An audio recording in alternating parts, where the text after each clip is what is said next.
Si Sir Ronulfo Edanyo. Ronulfo Edanyo from Albay. At hinihiling niya po, Idol Rafi, na mai-rescue po sana ang kanyang kapatid na tindera po ng itlog dahil hinohold daw po ito ng kanyang amo sa bahay at pinagbibintangan daw pong nagnakaw pa ng 75,000 pesos. Ang kanyang kapatid, Idol Rafi, ay 18 years old lamang po na si Marites Edanyo. Sir Ronulfo, magandang hapon po, sir. Magandang hapon din po. Meron po bang ebidensya na magpapatunay itong amo na talagang yung kapatid ninyo ay nagnakaw? Wala po. Ano lang po, ang sinasabi niya po lagi, sa iba daw pinapabantay yung tindahan, umaalis daw yung kapatid ko. Yung po lagi niyang sinasabi sa akin. Yung kapatid niyo po ay tindera sa tindahan. Opo. Ng amo. Okay. Tapos ngayon, umaalis yung kapatid niyo at kapag umaalis siya, ipinaubayan niya doon sa tao, kung sino man yun, para bantayan yung tindahan habang wala siya. Opo. Yung bang pag-utos nitong kapatid niyo na bantayan yung tindahan habang wala siya, alam mo ba ng amo yun? Hindi daw po yung totoo yung sinasabi sa akin ng amo niya. Sabi, hindi naman daw po siya nakakaalis doon. Stay in po kasi siya eh. Okay. Ano po yung binabantay niya? Grocery store? Sari-sari store? Ano ba yun? Itlogan po. Itlogan. 75,000. And daming itlog yan. Sa loob lang po yun ng 2 weeks. Parang nasimot na ata yung buong paninda niya kung ganun kalaki yung nawala. Kataka-taka naman yan.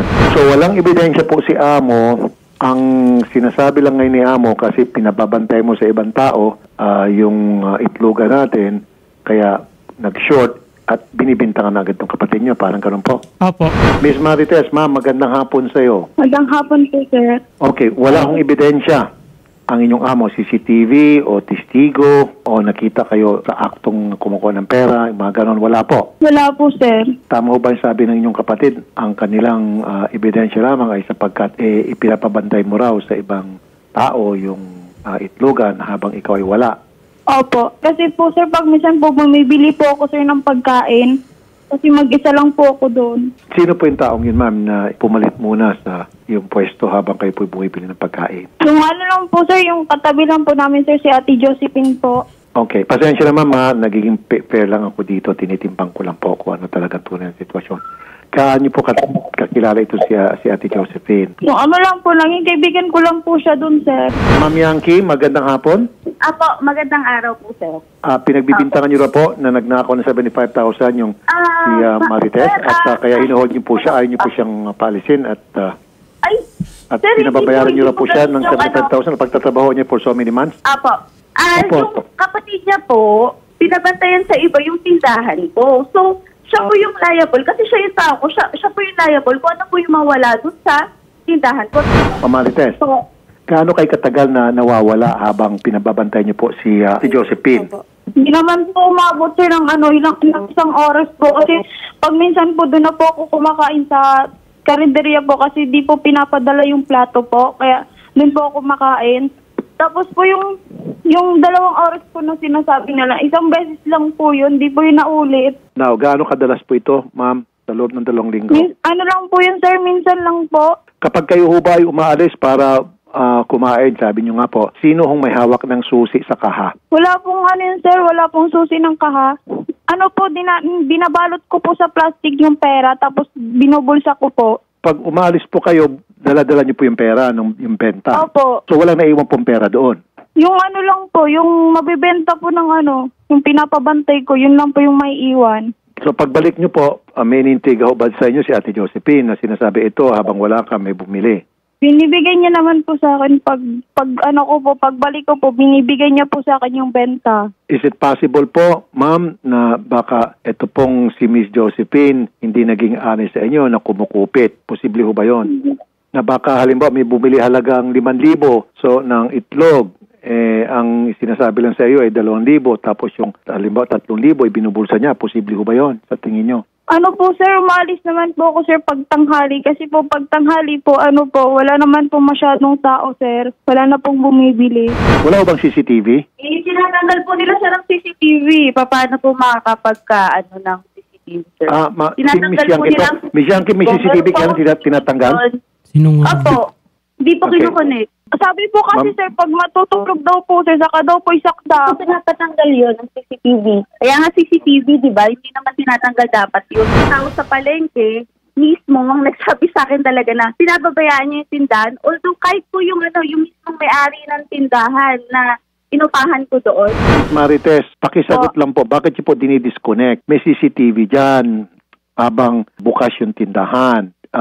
During hours of business. Yan yung dahilan ko bakit po may CCTV para yung sa oras ng negosyo, business hours, dapat gumagana yung CCTV para makita yung mga aktibidades.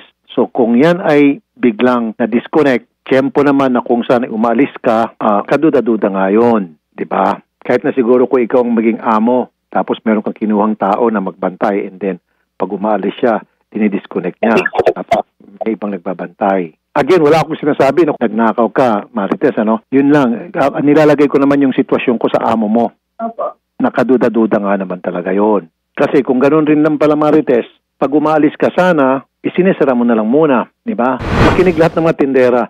Kunyari, malagay sa sitwasyon na ikaw lang mag-isa doon sa tindahan at alam mo mangyayari yun, na ikaw lang mag-isa sa lunch. Dapat, umaga pa lang, tumatawag ka na sa karinderya, magpa-deliver ka ng pagkain. Bawal ba kumain sa loob ng tindahan? Pinagbabawal ba ng amo mo na kumain ka sa loob ng tindahan?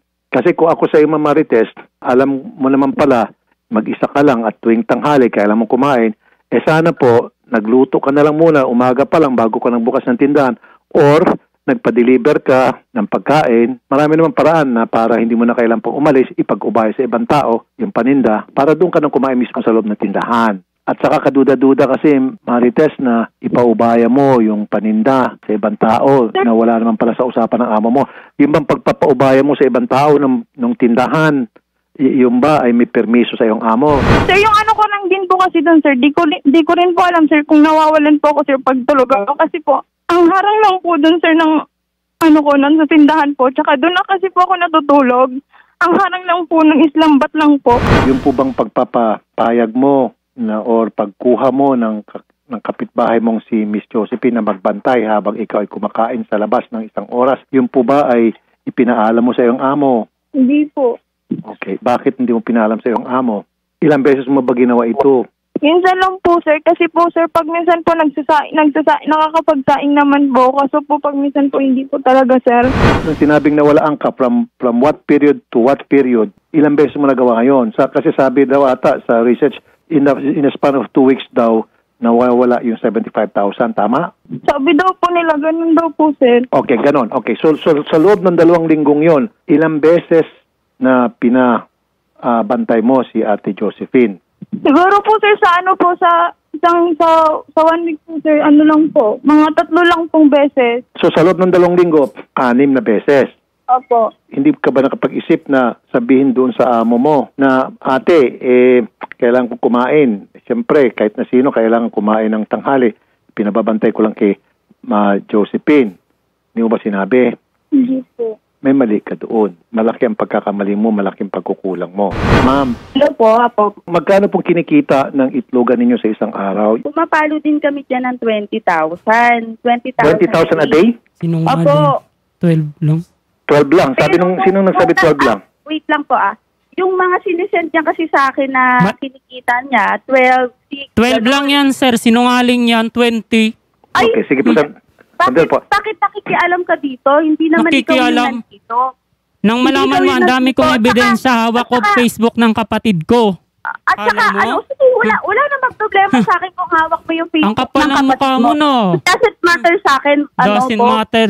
So, Miss Yankee, sa ano ba talaga? Conflicting to Merong sabi mo 12, sabi nito si Ronulfo, nakuha niya kanyang kapatid. Hindi naman po steady po yung syempre depende po yan sa nabebenta namin. Kaya po, pag sinabi ko pang average, kunya today is 10, tapos tomorrow 20, and then the other day 10.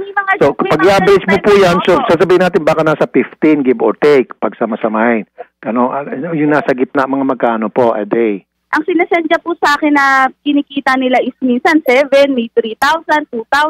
So doon po kami nagtaka kasi yung katabi niya rin po, kahit mismo yung may-ari ng inuupahan namin doon, hindi niya lang sinabi sa akin direct na umaalis yung tindera ko doon. Allergic po kasi ako doon sa mga taong binibintangan ng something na wala namang ebidensya at ngayon nakukulong pa yun. Ito po yung naging subject ng aking privilege speech the past few days, maging pati yung pong aking mga pagbabante sa Senado, sa mga hearing. Ayoko po yung napagbibintangan, lalo na pagpobre, tapos nakukulong, napaplanta ng ebidensya, etc. Ayoko po yun. Allergic ako dyan. Kaya nga po nag-iimbestiga ako ngayon. Ma'am, please lang. So, average po, sabi mo is 12. Ano ho ba talaga? 15 o 20 po kada araw? Sir, hindi po kasi siya, hindi po kasi siya, tawag nito, isang fixed na amount. Okay, kaya nga po. Pag matumal po kami, meron pong 10,000 pag matumal po. Okay, sige. 10,000 pag matumal. Pag malakas, 20,000. Opo.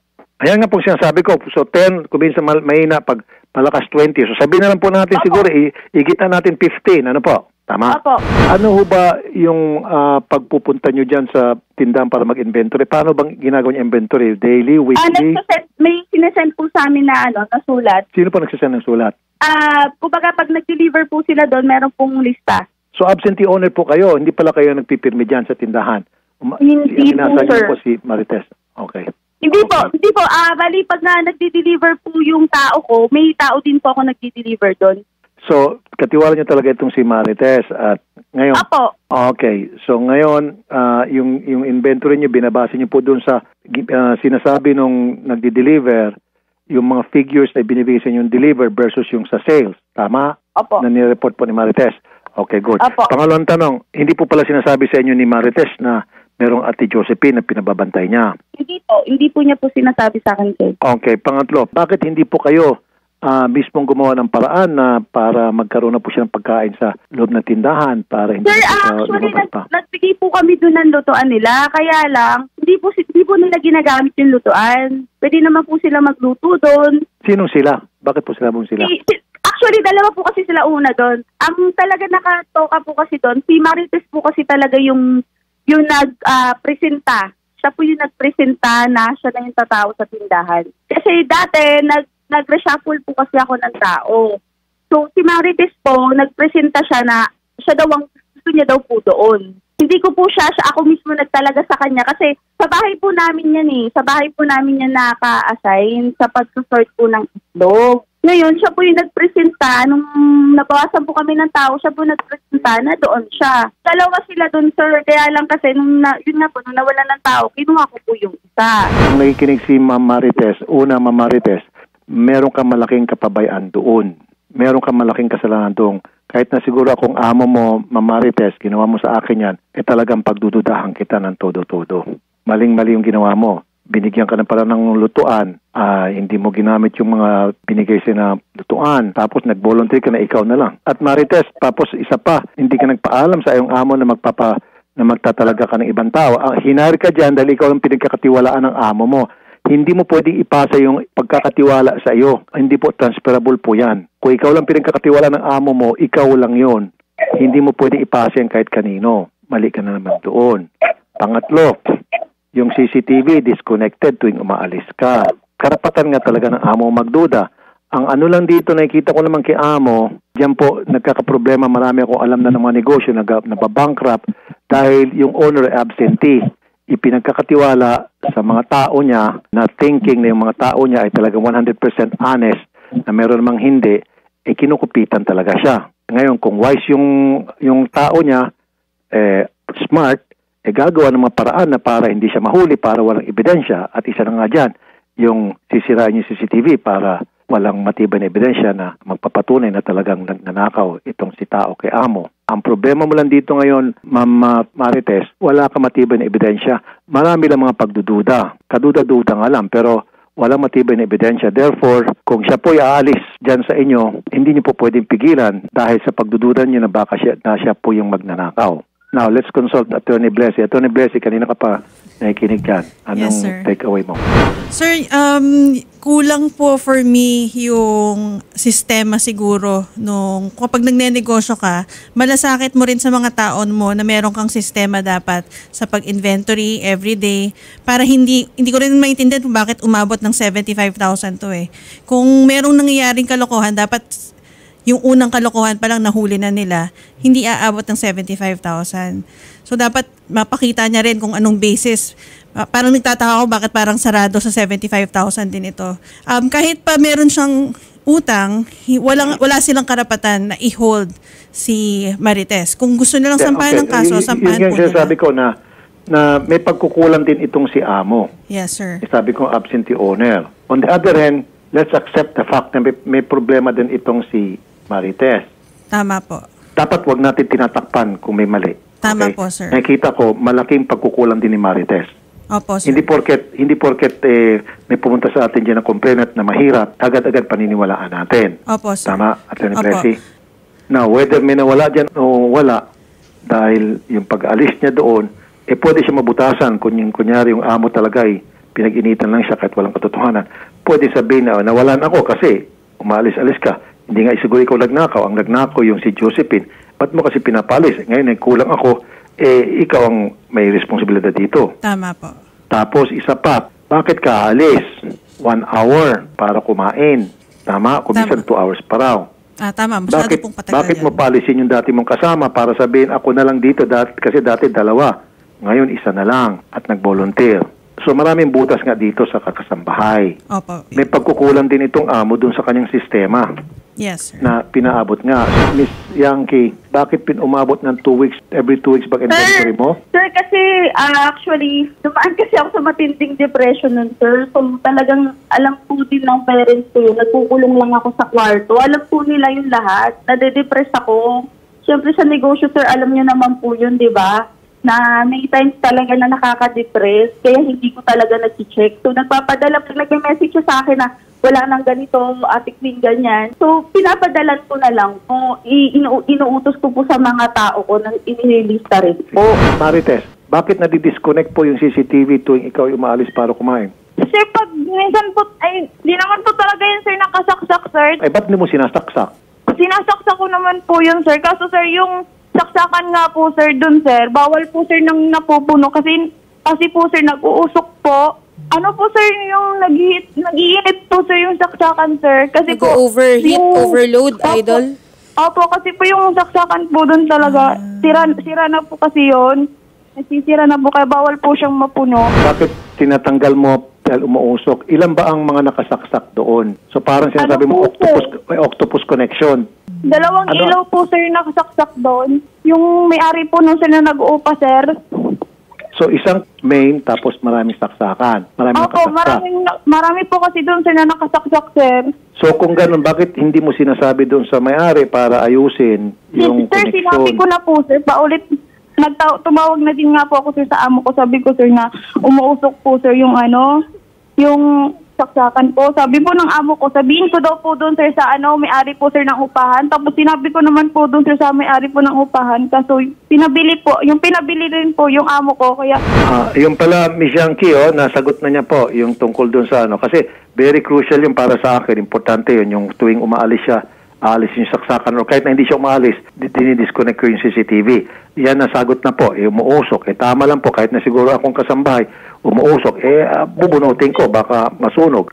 Ang tanong ko naman sa iyo, Marites, bakit yung CCTV lang ang tinatanggal mo? Bakit dapat paminsan papalit-palit? Tanggalin mo yung CCTV ngayon, bukas naman yung ibang ilaw, yung ibang connection naman. Bakit palagi CCTV lang pinag-inita mong tanggalin? sir, pag minsan po, sir, hindi, yung sir, yung electric fan po, sir, tinatanggal ko din po, di po ako nag-electric fan. Tsaka po, sir, paggabi ko po talaga yun, sir, sinasaksak, sir, na CCTV. Kasi po, pag natutulog po ako, kasi po yung harang lang po ng doon po sa tindahan, yung lampat lang po, kahit po may dumaan po, makikita po talaga ako doon. Tsaka wala din po ko doon, sir, na maayos, sir, na higaan, natulugan po. Walang pintuan. Wala ka maayos na higaan. Ano ibig sabihin noon? Walang maayos na higaan. Lang po, sir, yung mga puzzle lang po doon, sir, na yung dating tinulugan po, sir, nang nagbantay po doon, sir. Ibig sabihin, walang maayos na tulugan. Wala kang kama? Wala po, sir. Tsaka wala nga din po. Sir, wala din pong harang yung sa may pinto po. Kortina lang po yun. So, wala kang maayos na tulugan. Ibig sabihin, wala kang kama, wala kang unan, wala kang kumot. Wala po. Ako po yung nagdala po ng ng kumot ko. Tsaka po yung inuunan ko po yung bag ko lang po nadala. Magkano sweldo mo dyan sa kanila? Ano po, yung sahod ko po dito is 7,000 po. Wala din pong benefit, sir, kahit umagahin na po kami, sir. Noong umaga po kami, sir, sa deliver, tsaka po, sir, sa pagsusort. 7,000 isang buwan. Opo. Saan lugar ba yan? Sa General Trias, Cavite po, Idol Rafi. Magkano yung sa General Trias Cavite ang minimum? 401 po. Okay, 401. Ilang araw ka pinagtatrabaho, Ma'am Marites? Buong linggo po. Araw-araw po kami, sir, may trabaho dito, sir. Tsaka wala din nga po, sir, ano po, sir, kahit po linggo may pasok po kami. Tapos ilang oras ka pinagtatrabaho? Ano po, sir, inaabot po kami, sir, ng umaga. Parang Inabot po kami, sir, ng alas 3 po. Pag minsan po, alas 4, nagsusort po kami. Sa 401 po, sir, times 30, 12,000 po yun dapat. So short ito, Miss Yankee. Apa. Maaari nga pong kaduda-duda po yung mga naging pagkikilos ni Marites sa yung kanyang mga desisyon, lalo pat naglagay siya ng tao dyan na wala naman palang authority sa inyo at sabi mo nagdi-disconnect CCTV. However, absentee owner ka, kahit pasabihin ng depressed ka, I'm sorry. Of course, ako yung nagsimpatiya sa iyo. Marami naman pamamaraan. Kung kayo po ay depressed, pwede nyo naman po ipagkatiwala sa isang kamag-anak o dili kaya isara nyo po muna. Kaysa naman, sinakita nyo po na isang tao lang nagbabantay doon. Kaya nga sinara ko na lang po yung tindahan. Okay. Sinara ko po yun on the spot kahit may advance ako dun sa sa may-ari ng inuupahan ko. Wala ko kayong ebidensya. Opo. Kung meron po kayong ebidensya, pwede niyo pong sabihin na ito CCTV, magnanakaw ka. Pakasuhan niyo agad sa pulis. Pailan po niya agad ng kaso, kasama po yung ebidensya. Huwag yung pagbibintang-bintang na wala tayong ebidensya. Kahit na may duda tayo, kung wala ebidensya, mahirap po magsalita. Di po ba? Tama? Opo, di po. So therefore, para sa akin, ma'am, hindi niyo po siya pwedeng pigilan. You cannot force her to work against her will. Rafi, hindi naman po namin siya pinipigilan. Siya rin po mismo nagsabi na ayaw niyang umuwi. Dahil bubugin daw po siya ng tatay niya. Sinungaling. Ano sinungaling? Hindi daw sinabi ni Marites yun? Tinakot kasi ng asawa mong pulis. Paano, anong gusto mong mangyari? Gusto nang umuwi eh. Wag mo idama yung asawa ko dito, ha? Alam mo, asawa ko hindi nakikialam sa kahit Wag nga ano yan. ako. Wag kang Kala mo dyan. Baka gusto Matapang-tapangan ka nung hindi ako lumapit sa tulpo ngayon? Bait-baitan ka? Ano bait-baitan? Bakit? Hindi kami mabait sa'yo? Hindi ka nangungutang sa amin na hindi mo binabayaran? Binayaran? Kami dyan, tulpo. Kaya mo nga sa amin ipinasok yung kapatid mo dahil may tiwala ka, di ba? Tiwala. Nawala na yan dahil sa ginawa mo. O di ba? Alam mo? Tapusin mo na rin lang. Bakit ginawa ko? Bakit hindi mo pagalitan yung kapatid mo? Bakit niya Ba't ko pinabayaan? pagagalitan? Di niya naman yung ginawa. Problema ngayon. Pangalawang biktima nyo na yan. Kaya alam ko ng galawan nyo. Modus nyo na yan. Sir Ronaldo, pasensya na po Sige. hindi nyo rin po pwedeng sabihin modus nitong parang ginagawa mo sa landmark. Ano po? Parang nalala mo siguro yung landmark. Pangalawang biktima na po kasi. Sir. Malayo po to sa landmark. Dito po parehong mayroong mali in both sides. Isa pa po pala na nakita ko rin mali din dito ni kapatid mo. Sinasabi niya kasi kakain siya, pinagpapaubaya doon kay Ate Josephine. Pwede naman niya po isara. Di ba? Sa palagay niyo po, Sir Ranulfo, kunyari ikaw nalagay sa kanyang sitwasyon at ikaw ay kakain. Ano mas pipili mo? Isara mo na lang muna yung tindahan? Total, isang oras ka lang mawala? O ipagkakatiwala mo sa isang tao na hindi authorized ng amo? Wala po kasi sa Sir Harang eh. Open lang po talaga yun. Kaya, Open lang? Opo. Walang pintuan lahat. At saka magre-react po ako dun sa CCTV na sinasabi niya. Kahit isaksak po yung CCTV, wala naman po yun di naman gagana. Kasi may una po dyan pinabantay nila. Pinintangan din kahit magbantayan dyan. Lagi nagkukulang 31,000 pinabayad nila. Oy, parang landmark nga ito. Sandali. Opo sir, pangalawang biktima na po talaga. 30,000 pinabayad sa kanila? Opo, 31,000. Kahit magbantay doon, kahit di umalis kapatid ko, pagbibintangan pa talaga niya yan. Yung kung sinasabi niya, si Boy, yung sinasabi niya, sir, pwede naman kayo magtanong doon. Kumuha pa kayo ng hulugan ng washing machine sa Bombay. Si Boy. Alam mo, kilala po yan doon. Dinala niya yung buong pamilya niya doon. Tapos, meron din po kaming video na kinausap namin yung mismong asawa nung hindi pa kaharap si Boy. Sinabi po ng asawa niya, kasi ang pasahod po namin sa kanila doon, 400. Since kasama niya na po yung asawa niya doon, so bahala na po sila sa pagkain. Tama naman po ako doon, di ba?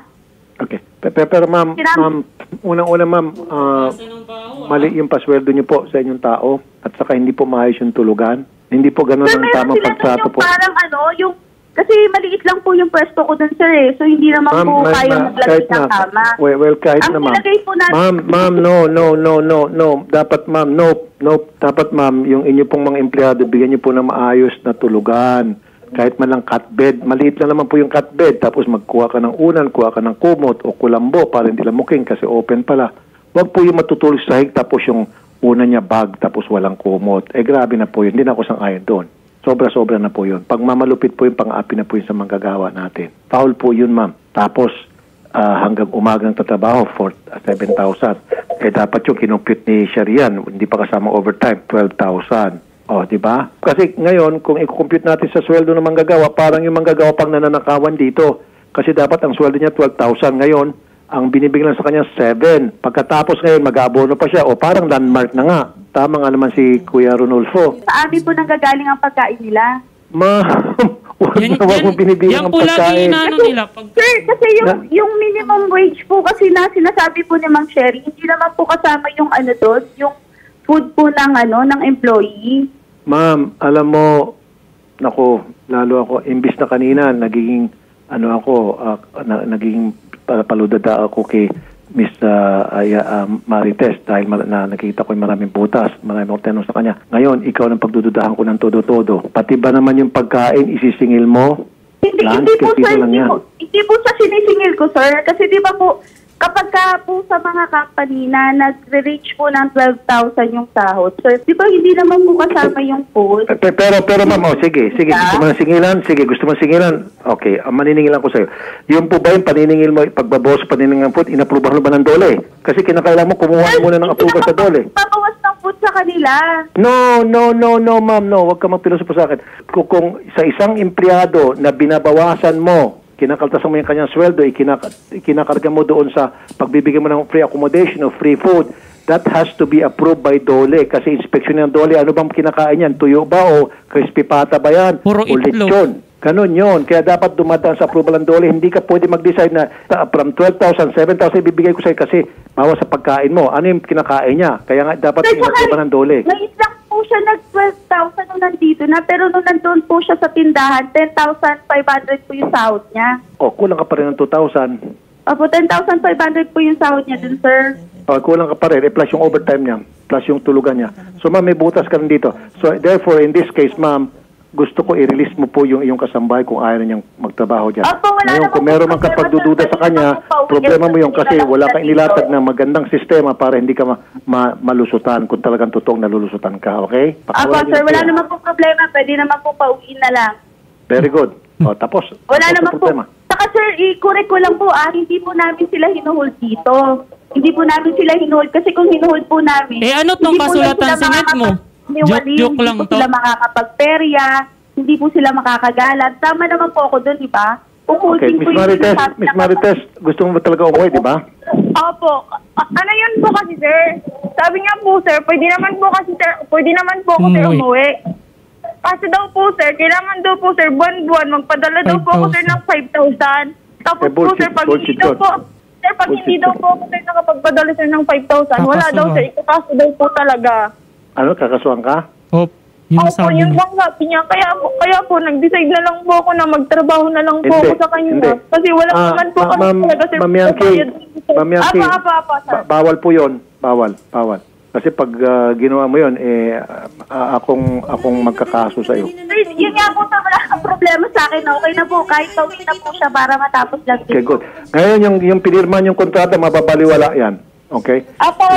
Punitin niyo po yung kontratang yan. Punitin niyo po yan. Noted po yun. Pero yung sinasabi po nila, sir, na hindi ko siya pinagsalita sa barangay, hindi po yung totoo. Kahit po magpunta kayo sa barangay. Attorney Blessy. Yes, sir.